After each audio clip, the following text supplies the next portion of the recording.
In this video, I'm returning to Westeros and a Song of Ice and Fire's miniatures game to convert more cardboard tokens into 3D terrain. The game mode, A Storm of Swords, involves an attacking army laying siege to a defender's castle. The castle walls are represented by these cardboard tokens.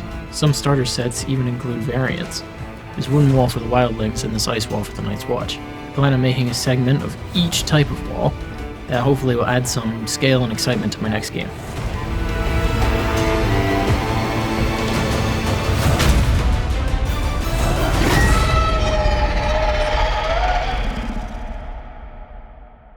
Starting with the classic stone wall, these are the most common wall type in the game, and most starter sets have these in them. A height of roughly 3.5 inches was measured into 1.5 inch XPF insulation foam and cut out with my insulation knife. This knife is perfect for cutting clean square edges into foam. Some guidelines for where I want the bricks to start and finish are scored into the foam with a dull pencil. I just sort of eyeballed the distance in between and didn't make an exact measurement for the other lines. The lines were carried over to the edge to continue onto the other side of the foam. The T-bar ruler keeps the line straight.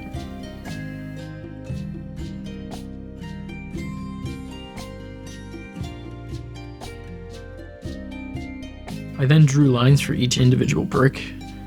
Again, I'm just eyeballing this, but you want to make sure that they stay uniform in size and the bricks are staggered on top of each other. The dull pencil easily scores the line texture that will be very convincing when painted. The segments at the top and bottom of the wall were turned into bigger foundation-sized stones, and the edges were traced over a few more times to make the corner bricks stand out more and look old. Next, I use a crumpled up ball of tinfoil to press an irregular texture into the foam. This will help the wall look weathered. The other side of the wall had some holes and dents in the foam, but I still decided to use it. I took a few extra minutes to carefully carve the brick texture in, and then the holes were filled with spackle that I got at the dollar store. The brick pattern had to be redrawn in areas covered by the spackle. The wall was glued down directly to the Song of Ice and Fire token with Gorilla Glue and left to dry. The wall tokens have a track where you're able to plot how much damage it has taken. I want to keep this for my 3D versions. A new track will be made using the cardboard sprue the tokens come with.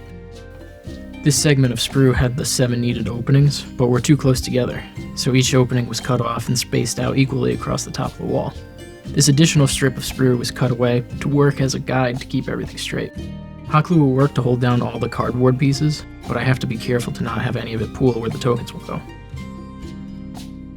A scrap piece of token cardboard is cut out and will be used to fill in the gaps between the holes.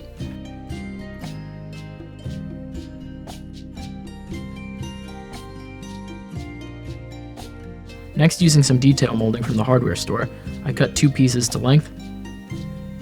This will be used to make the part of the wall that hangs over and has the battlements on it.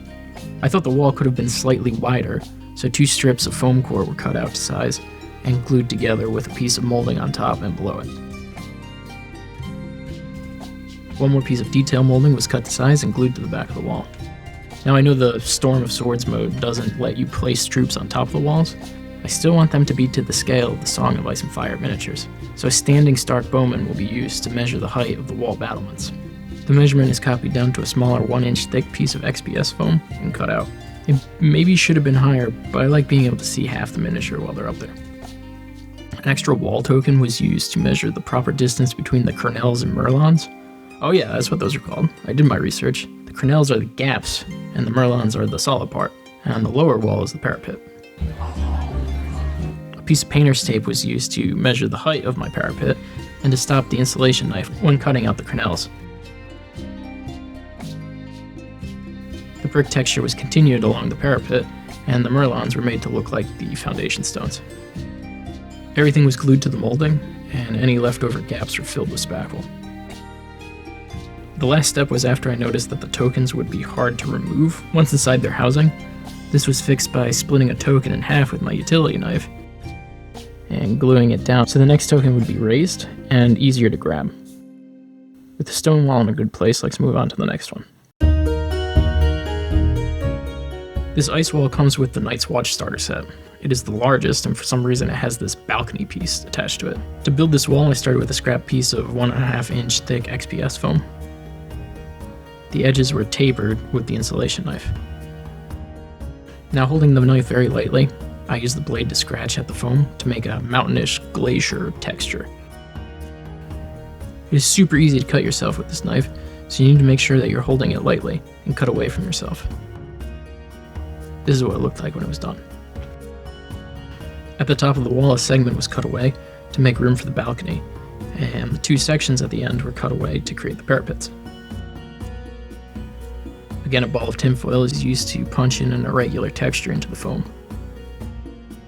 The piece of scrap foam that I was using had this cut in the bottom, so I had to use the dollar store spackle again to fill it. The wall is then glued down directly to the token. I'm using all the same tokens to keep each wall uniform. The wound track was made just like the stone wall, with pieces of cardboard sprue, cut up and spaced out evenly across the top of the wall. The cardboard is hot glued down, and any point it spilled out is cut away with my X-Acto blade. Now, to build the platform, I'm using wooden coffee stir sticks. The width of the platform is measured, then cut on my chopper.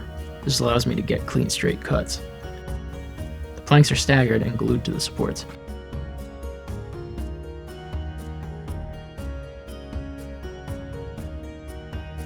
If I was smart, I would have extended the supports so they dig into the foam and create a stronger seal. Instead, 3 stir sticks were cut at a 45-degree angle.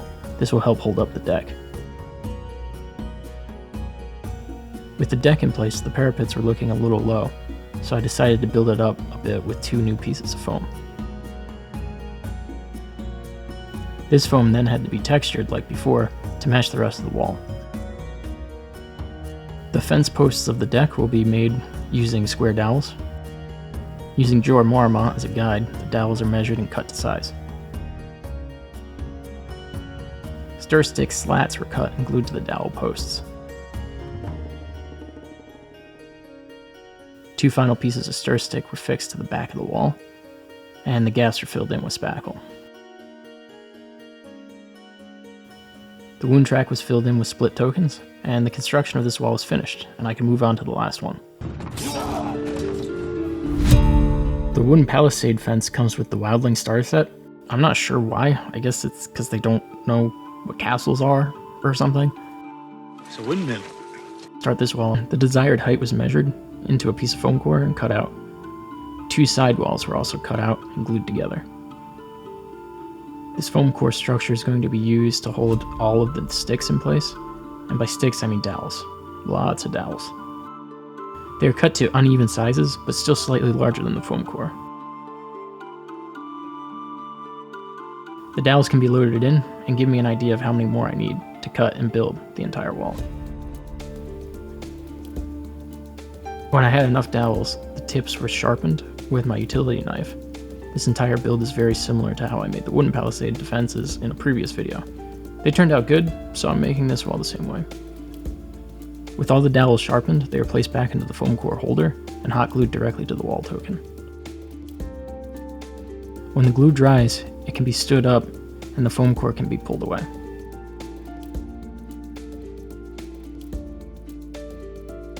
The next step was to lash all the dowels together, so a slip knot of embroidery floss was tied off and looped around the first dowel. The embroidery floss gets wrapped around each dowel until I get to the end of the row. The end is tied off and glued down. The same process is then repeated above.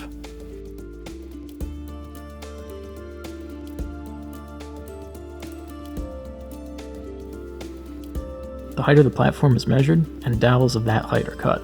This will be glued down to work as the sides and the supports of the platform of the wall.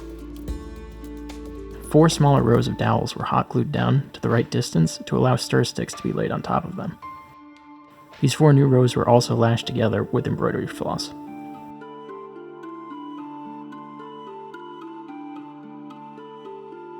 Some spackle was then applied to the base to cover up the hot glue bead. Now, to make the wooden track for this wall, I was using the same process as before, but I glued the cardboard sprue to these stir sticks. These base stir sticks are only lightly glued to the foam core, so they stay in place, but it will be easy to remove the finished platform when we're done. The cardboard wound track is going to sit in the middle of the platform, so gaps are filled with pieces of stir stick to make everything level. To hide the cardboard, I'm running some stir stick planks across the top.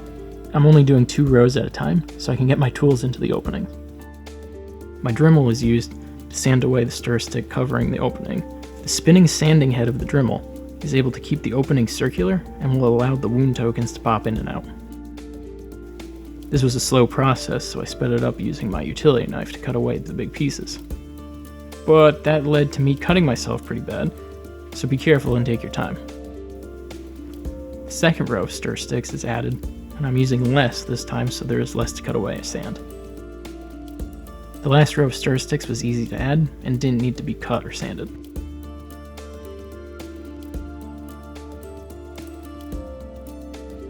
Full-size uncut tokens were inserted into the openings to work as a base.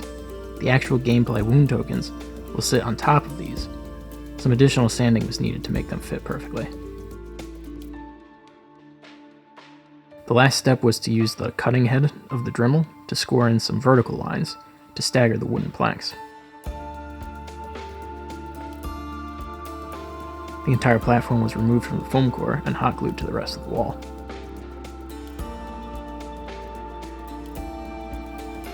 A few more pieces of stir stick were glued down to cover seams and edges. The token for this wall seems to have a bunch of shields left on top of it. I like that, so I'm going to use some leftover knights from my dead body piles and cut their shields off. I ended up using 3 and 2 that I found in my bit box. The shields are glued down with E6000 adhesive. Now all the walls have been built and we can move on to painting. For basing, the stone wall and wooden wall were pretty much the same. They were covered in an even mixture of dirt, glue, and water, which was applied with an old brush. The stone wall had to be primed by brush in black. It was then painted dark grays with several layers of light gray dry brushed on top. The wooden wall could be spray painted brown, since there was no foam in it, and the priming was cleaned up with various dry brushes of lighter brown. The sharpened points of the dowels were painted with a yellowish beige, and the embroidery floss was painted with a similar color to make it look like rope, with any areas I missed being cleaned up with dark brown. For the ice wall, all of the foam was painted with a light blue, and the wood was painted with a very dark brown. The finished wall is going to be lighter, so I want the wood to stand out. The walls were then stained. Black for the stone wall, with some areas being dabbed up with a paper towel to make it inconsistent. The ice wall was stained blue, even the wooden deck, and the wooden wall was stained brown. The bases were then painted dark brown, with lighter brown dry brushed on top, and gray used for the exposed rocks. I go into base painting more in my previous Song of Ice and Fire terrain builds, so be sure to look those up if you want to learn more about how I painted them. Both walls were finished off with some more dry brushing, and the shields on the wooden wall were painted with Citadel paints and then stained with Nuln Oil. I'm going to do something slightly different for the ice wall. When the stain dried, I dry brushed the wall a lighter blue. I've been doing some bathroom renovations and have a lot of silicone caulking left over that I plan on using for the ice effect on this wall, since it's crystal and shiny and kinda already looks like ice. But silicone is pretty thick and doesn't spread well. So I'll be using mineral spirits to thin it out. Mineral spirits are used to clean up caulking, since they can break down the silicone, so they should be able to work as thinner so this stuff can be brushed on. I ran a few tests so I didn't ruin the wall I just built, and I liked the way it looked when it was dry. A good amount of the caulking was piped into a plastic cup, then the mineral spirits were poured in. If you do this, you're going to make sure it's in a well-ventilated area, since the smell is pretty strong. You should also probably wear gloves. I'm not doing that because I'm stupid. Everything is mixed together, and some blue and white India ink is mixed in to give it some color. Then using a brush that I will throw away after the silicone is painted on. It goes on pretty easily, I just made sure to keep the brush marks going up and down.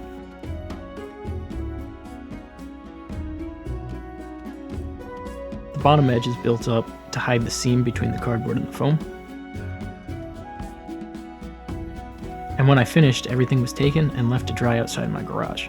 Really, you don't want to be breathing this stuff in, and it's best to put it somewhere out of the way to dry. After about 48 hours, the silicone had cured, and a dry brushing of white was added to the top and edges of the wall, as well as some snow that was made from plaster, army painter snow, and white glue that was used to hide seams and edges. Now all 3 walls are finished.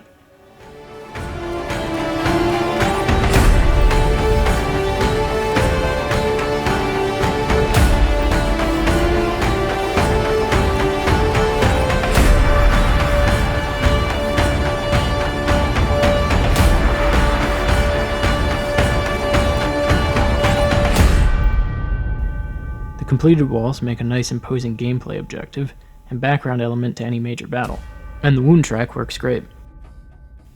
I would have to say that these were not all the same in terms of difficulty to build, and would definitely say the wound wall was the hardest. Lashing the dowels together and building a platform were harder than a Targaryen uncle at his niece's wedding. I'm so sorry. Anyway, that's where I'm going to leave this episode. Check out my other Song of Ice and Fire terrain build videos if you haven't already, and thanks for watching.